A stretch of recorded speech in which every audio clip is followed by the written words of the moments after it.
스토리텔러 김 작가의 텔러 여러분 안녕하십니까? 재미있는 이야기 속에서 의미를 찾아 우리가 함께 소통하며 성장하는 채널 스토리텔러 김 작가입니다. 여러분들은 어떤 취미를 가지고 계신가요? 또 어떤 걸 좋아하시나요? 등산, 낚시, 요리, 여행, 커피, 여러 가지 종류가 너무너무 많을 것입니다. 그런데 혹시 없다라고 하는 분들이 계신지 모르겠습니다. 취미가 없다든지 좋아하는 것이 없다라고 하시는 분들 말인데요. 그러신 분들은 꼭 좋아하는 것들을 한번 만들어 보시라고 말씀을 드리고 싶습니다. 삶이 더 의미 있어지기 때문입니다. 우리가 인생을 100m로 계속해서 전력 질주를 할 수는 없죠. 완급 조절을 하면서 때로는 열심히 달리고 또 숨을 고를 때는 한숨 쉬어가고 하늘도 한번 우러러 보면서 나아가야 할 것 같습니다. 오늘은 산에 관련된 책 이야기를 말씀드리고자 합니다. 저희 스토리텔러 김 작가 채널에서도 제가 산에 힐링 영상을 2편 올렸었는데요. 예를 들어 골프를 좋아하시는 분들은 아이언 세트 이야기만 해도 밤을 새우실 것입니다. 아니 샌드 웨지의 로프트 각도만 가지고도 할 이야기가 너무너무 많죠. 거기에 드라이버, 퍼터, 골프 클럽 하우스에 대한 잔디 종류에 대한 이야기, 스코어에 대한 이야기 등등 정말 할 이야기가 끝이 없습니다. 또 산을 좋아하시는 분들도 산에 대한 이야기가 끝이 없는데요. 등산 장비에 대한 이야기를 시작을 해서 각 지역별 산에 대한 특성이나 본인이 또 경험한 무용담까지 늘어놓게 되면 밤을 새워도 끝이 없습니다. 저의 산을 좋아하는 성향을 잘 아시는 저희 텔러님 분들 중 한 분께서 이 책 빌 브라이슨의 나를 부르는 숲이라는 책을 추천하여 주셨었는데요. 진심으로 감사의 말씀을 드립니다. 너무 재미있게 책을 잘 읽었습니다. 고맙습니다.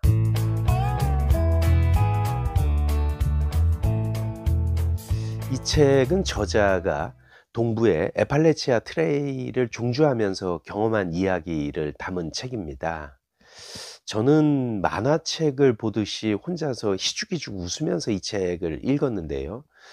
우선 빌 브라이슨이라고 하는 저자의 문체가 굉장히 재미있고 가볍습니다. 또 산에 관련된 여러 이야기들이 또 제가 머릿속으로 상상이 되니까 웃음이 절로 나오게 되더라고요. 먼저 에팔레치아 트레일 코스에 관련해서 말씀을 드리겠습니다.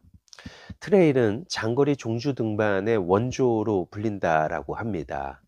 트레일의 길이는 3,400km가 넘고요. 미국 동부 해안을 따라 조지아주에서 메인주까지는 미국의 14개 주를 관통한다고 합니다. 종주를 할 수 있는 시기는 북쪽 끝인 메인주에서 출발하려면 5월 말이나 6월 초 눈이 녹기를 기다려서 바로 출발을 해야 한다고 하고요. 남부 조지아주에서 출발하려면 반드시 눈이 내리기 전인 10월 중순 안에 종주가 완료될 수 있도록 시기 조절이 필요하다고 합니다. 대부분의 트레킹은 봄에 남에서 북으로 종주를 한다고 하는데요. 약 5개월 정도 500만 걸음이 소요된다고 합니다.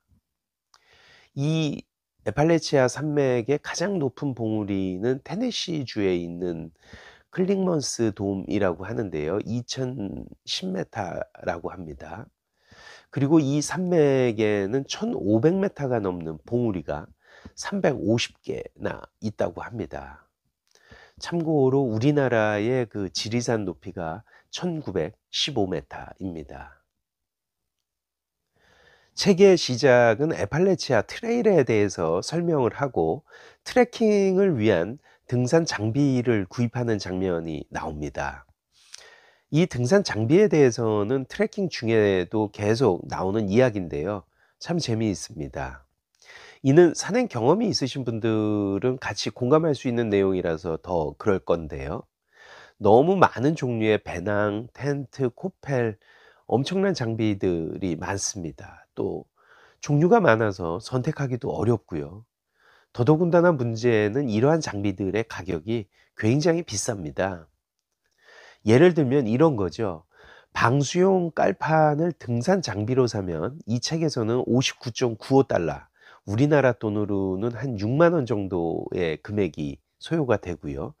일반 그냥 마트에서 깔판을 사면 5달러면 되는 거죠. 물론 성능에는 차이가 있을 수 있을 것입니다. 성능에 관해서도 책 중간에 이야기가 나옵니다. 예를 들면 우비 관련해서입니다.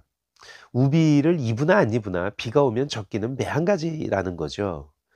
우비를 입으면 몸 안에 땀이 나서 또 젖기도 하고요. 또 비의 양이 어마어마하게 많이 내리기 때문에 우비를 써도 젖는 건 마찬가지이기 때문입니다.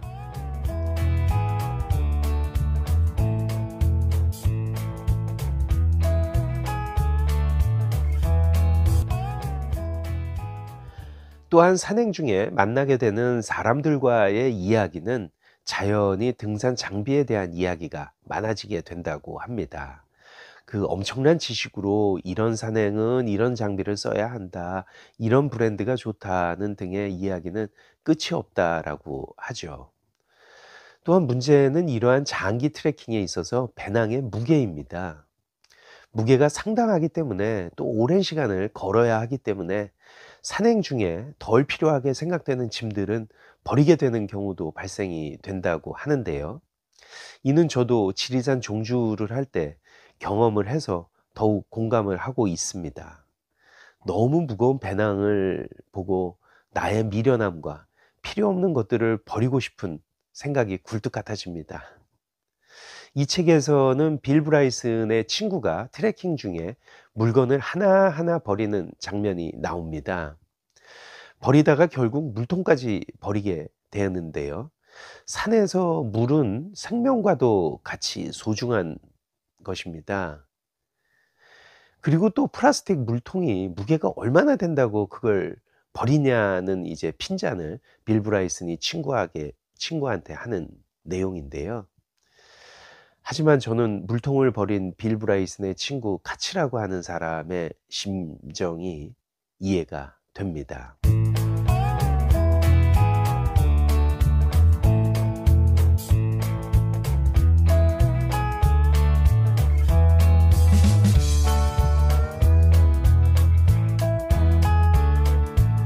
그리고 산행 동반자에 대한 이야기입니다.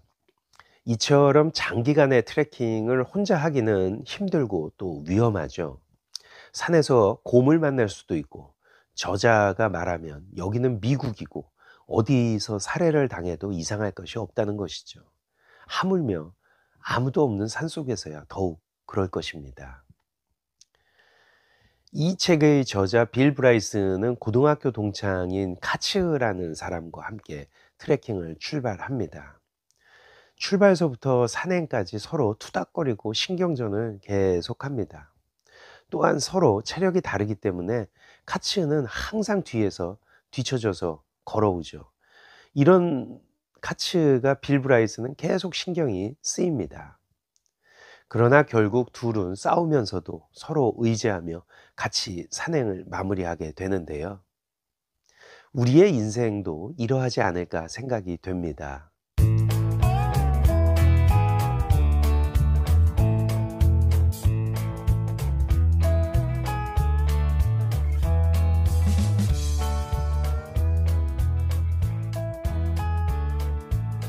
우선 무엇을 같이 할 동반자를 찾기가 그렇게 쉽지 않습니다.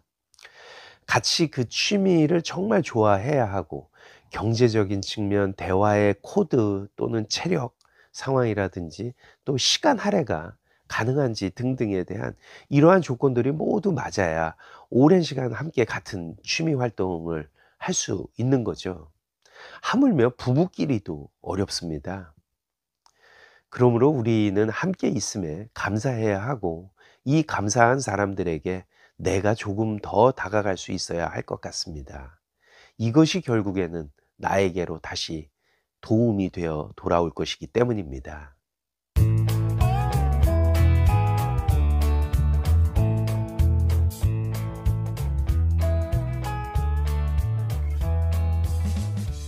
그리고 마지막으로는 자연에 대한 사랑입니다.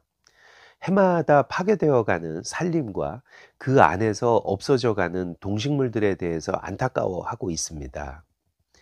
이러한 상황을 방관만 하고 있는 정부의 정책을 또 비판하는데요. 아니, 오히려 정부, 공원관리국 자체가 자연 파괴의 주범이라고까지 아주 극단적으로 책에서는 이야기를 하고 있습니다. 또한 그 정책과 실질적인 현장에서의 괴리가 없도록 해야 한다는 것이죠. 정말 트레킹을 한 번도 해보지 않은 사람이 정책을 위반하고 있는 문제점도 같이 언급을 하고 있습니다. 정말 공감하는 이야기로 우리의 자연은 우리가 만들어 가야 할 것입니다. 여러분은 어떠신가요? 산을 좋아하는 분들께는 추천하고 싶은 책, 빌 브라이슨의 나를 부르는 숲이었습니다. 사실 산행은 힘들고 어렵습니다. 쉽지 않죠. 하지만 그래서 더 의미가 있고 그 의미 속에서 내가 성장할 수 있기 때문에 계속 다시 산을 찾는 것 같습니다. 지금까지 재미있는 이야기 속에서 의미를 찾아 우리가 함께 소통하며 성장하는 채널 스토리텔러 김 작가였습니다. 감사합니다.